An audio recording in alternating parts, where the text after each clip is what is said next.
ஆஸ்பத்திரியில் ட்ரீட்மெண்ட்டே எடுக்கிறது இல்லை. பன்னு சாப்பிடுங்க, புரோட்டா சாப்பிடுங்கிறாங்க அதிகாரிங்க. 3 உயிர் போனவனே வந்துட்டு வேலை செய்கிற மாதிரி எல்லாம் நடிக்கிறீங்க. வயிற்றுப்போக்கு காரணமாக மருத்துவமனைக்கு சென்றால் அங்குள்ள மருத்துவமனை மருத்துவர்கள் மற்றும் பணியாளர்கள் சொல்லும் இன்ஸ்டன்ட் மருத்துவம் தான் இந்த பன்னும் பரோட்டாவும்.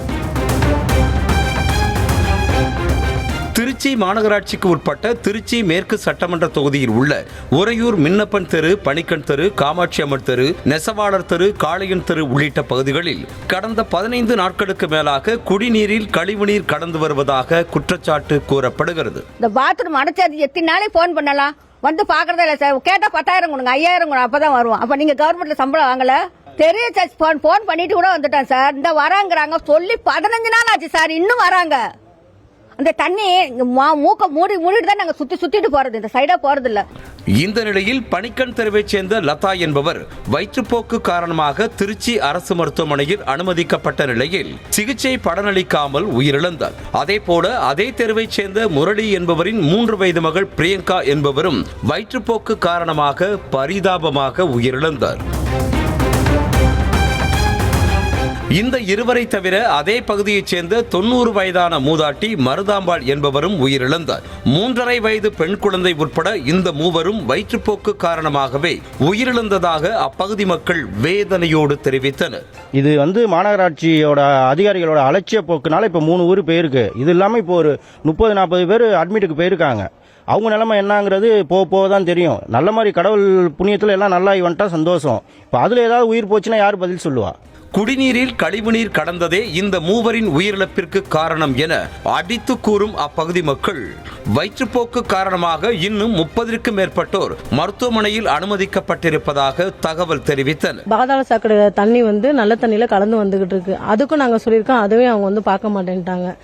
காவேரி மண்டபத்தில் இருக்க குழாயை கொண்டு இந்த நம்ம லைன்ல சேர்த்து வச்சிருக்காங்க. கேட்டா 5,000 ரூபாய் பணம் கொடுத்தாதான் சரி பண்றேங்கிறாங்க.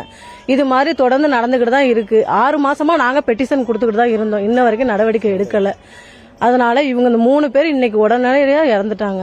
இதுக்கு என்னன்னு அவங்களுக்கு நஷ்டஈடு பண்ணி கொடுக்கணும். ஒரே தெருவில் 3 உயிரிழந்த சம்பவம் காட்டுத்தீ போல பரவ மாநகராட்சி மற்றும் சுகாதாரத்துறை அதிகாரிகள் அப்பகுதிக்கு சென்று சாக்கடை அடைப்பை எடுப்பதும், கழிவுநீர் செல்லும் கால்வாயை தூர்வாரி தெரு முழுவதும் ப்ளீச்சிங் பவுடரை தெளிப்பதும், தெரு முச்சந்தியில் மருத்துவ முகாம் நடத்துவதும் என கடமை தவறாமல் பணி செய்ய தொடங்கினர். இந்த மாதிரி தண்ணி வந்தா சின்ன பிள்ளைங்களாம் வச்சுட்டு எப்படி சார்? இந்த பாப்பா இறந்துச்சுங்க சார், பிள்ளை கிடைக்குமா எங்களுக்கு? இவ்வளவு பிரச்சனைக்கு முன்னாடி ஏகப்பட்ட பேர், எத்தனை பேர் இதுக்கு முன்னாடி கால்டா மாதிரியே வந்துச்சு. அப்ப யாருமே ஒண்ணுமே கேட்கல. இன்னைக்கு மட்டும் இவ்வளவு பிரச்சனை வாரீங்க. இன்னைக்கு தான் வந்திருக்காங்க சார். ஒரு உயிர் போனவனே வந்திருக்காங்க சார். இதுக்கு முன்னாடி போன் பண்ணோம்ல, வரலாம்ல சார்.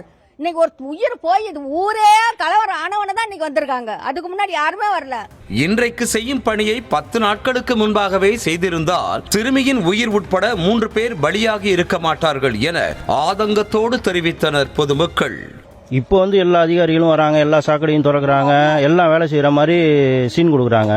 இதை ஒரு 10 நாள் முன்னாடியே வந்திருந்தாங்கன்னா இப்போ போன இந்த 3 உயிர்கள் போகாமல் இருந்திருக்கும். அதை தவிர்த்திருக்கலாம்.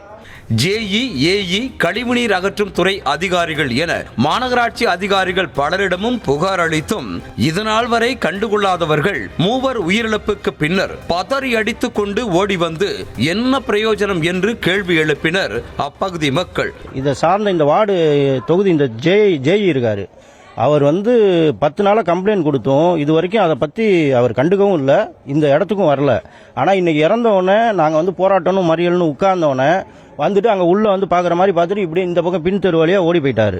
குடிநீரில் கழிவுநீர் கலந்ததாக கூறப்படும் குற்றச்சாட்டை மறுத்த திருச்சி மாநகராட்சி ஆணையர் சரவணன் குடிநீரை பரிசோதனைக்கு அனுப்பி வைத்திருப்பதாக கூறினார். மேலும் தவறான தகவலை பரப்பியவர்கள் மீது நடவடிக்கை எடுப்பதாகவும் அவர் எச்சரித்திருக்கிறார்.